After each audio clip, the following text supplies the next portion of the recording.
He says he's innocent. He says he's not guilty. Listen up, folks. On Christmas night, December 25th, 2025, while the world was wrapping up presents and pretending to smile, Prince Andrew sat down for a tell-all interview on the BBC that shook the royal family to its core. No sugarcoating, no avoiding the big question. The interviewer dove straight into it, asking about the yacht scandal that everyone thought was a thing of the past. And just like that, Andrew threw a bombshell. "I was set up by a woman with a fabricated story," he says, his words aimed at none other than Meghan Markle, the Duchess of Sussex. Andrew doesn't mention names, but his words hit home. "Living comfortably as a royal daughter-in-law," he says, and just like that, the world knows exactly who he's talking about: Meghan.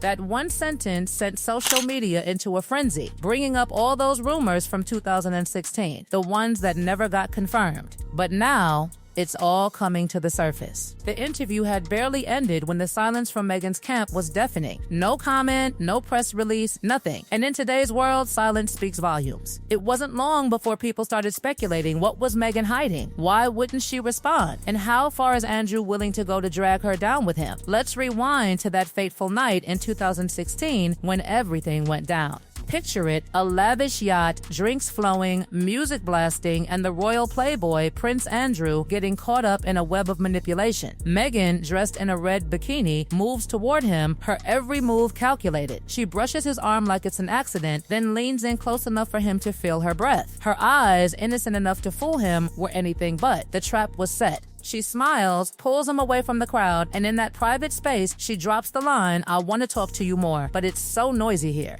A simple invitation to talk, but we all know it wasn't that innocent. Meghan knew exactly what she was doing, and Andrew, well, he walked right into it. What followed was an emotional manipulation game, where Meghan played the fragile, innocent victim, leading Andrew to believe he was at fault for a situation she orchestrated from the beginning. But here's where it gets juicy. After the night on the yacht, Meghan starts demanding more than just a fling. She wants status, a title, a place in the royal family. But Andrew refuses. He tells her no. That's when things take a dark turn. Meghan flips from pleading to threatening in a heartbeat. She sends a chilling message: "If you think you can use me for free, you're dead wrong. You'll regret it." And it gets worse. She claims to have a video from that night, a secretly recorded video. Imagine that, capturing the moment to use as blackmail. Andrew panics. He hires investigators to dig into her past, and what they uncover shocks him. Meghan had a history of secretly filming her encounters, always planning for the future. It wasn't just an innocent recording, it was part of her plan all along. She wasn't just playing the game, she was controlling it. So, what happens next? Meghan plays her hand. When Andrew goes public with his side, she doesn't back down. She goes silent. Then, out of nowhere, she strikes back with an edited video, just enough to turn public opinion against Andrew. She carefully cuts out anything that could prove her involvement, but leaves the most damaging part. It's a snippet, just enough to stir outrage, but not enough to reveal the full truth. The media jumps on it. Andrew promises status in the video? The world is outraged, and Meghan's name is cleared for the moment. But Andrew isn't done. As the media frenzy intensifies, he hires a private investigator to dig deeper. He finds that Meghan's story is more carefully planned than anyone thought. She's a master manipulator, and Andrew's falling into her trap hook, line, and sinker. But Meghan's playing a dangerous game, and now the royals are starting to notice. Over in Montecito, Meghan knows the stakes. She knows Andrew's accusations are only the beginning. The royals are going to have to pick a side, and they won't let this scandal destroy the image they've spent years crafting.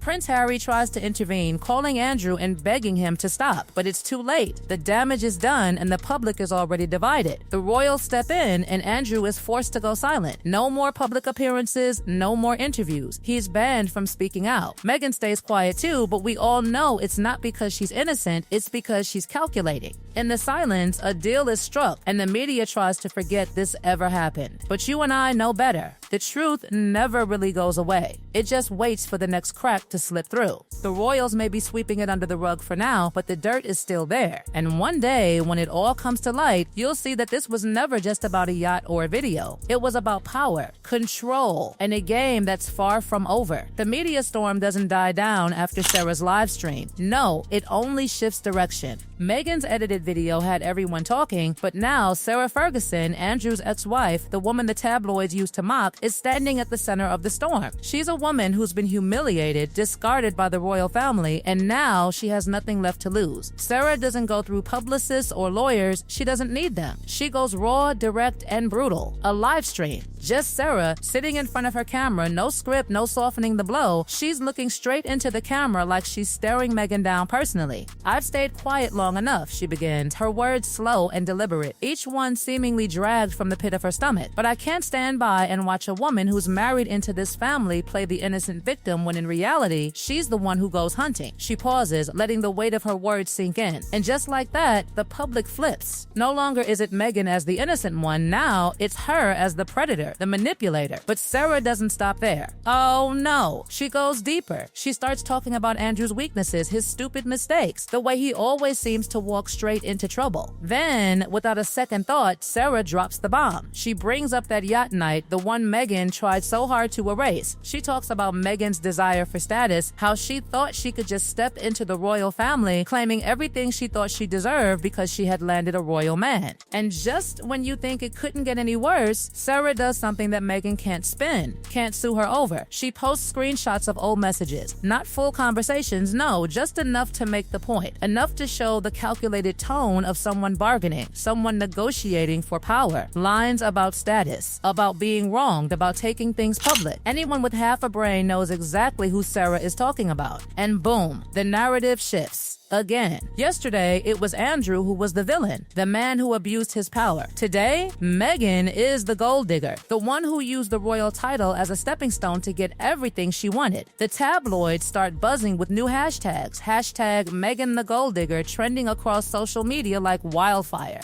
Meghan's carefully constructed image starts to crumble. Meanwhile, Meghan watches it all unfold. She's stunned, caught off guard by Sarah's raw, unfiltered attack. This isn't just a story anymore. It's a full-scale battle, one she didn't expect to be fighting on two fronts. She thought the video, the edited clip, would be enough to take down Andrew. But now it's Sarah, someone she never considered a threat, who has thrown everything out of balance. And Andrew, while the palace keeps him in check, knows that Sarah just did what he couldn't anymore. She turned the tide. She didn't need the press to believe her, she just needed the world to hear the truth. And the world was listening. The media can't get enough. The public is torn. Meghan, once seen as the innocent victim, is now being painted with a darker brush. From the victim to the villain. And behind the scenes, the royal family knows this is spiraling out of control. They're not just worried about the scandal. They're worried about the long-term damage to the monarchy's image. The endless drama, the betrayals, the backstabbing. It's all too much. The one thing the royal family fears more than anything is losing control of their image. And right now, both Meghan and Andrew are fighting a battle they can't win. No matter who wins, someone will be thrown under the bus. The palace needs a solution, and they need it fast. They've had enough of the drama. They've had enough of the public chaos. Enter Harry. Now, Harry knows better than anyone what it's like to be dragged through the tabloids. He's been there, done that, and right now, his focus is crystal clear. Protect the family. But not just any family member, his wife. Meghan's world is crumbling, and Harry can't stand by and watch it burn any longer. He steps in, and not with a grand speech or a public outcry. No, Harry's move is far more calculated. He picks up the phone and calls Andrew. "Uncle," Harry says, his voice low and firm, "stop. Don't release anything else. I'll handle it." There's a silence on the other end of the line. Andrew hesitates, feeling the weight of the situation. He doesn't trust Harry completely, but right now he has no other option. The call ends with one simple agreement. Harry will handle Meghan's side of things. But what does that mean? What does Harry really plan to do to stop the media storm, to stop the bleeding? It's a silent battle now. Meghan, desperate to control her narrative, feels the walls closing in. And as Harry comes home that evening, he walks straight to her. No drama, no heated conversation. He places a set of documents on the table in front of her. The papers are clear, concise, no threats, just one sentence. You choose. Meghan freezes. This isn't the Harry she knows, the one who used to fight by her side, who defended her against the world. This time, Harry is not playing her game. He's putting it all on the line, and he's not asking for her approval. He's telling her bluntly, no more interviews, no more feeding stories to the press. You stop or we're done.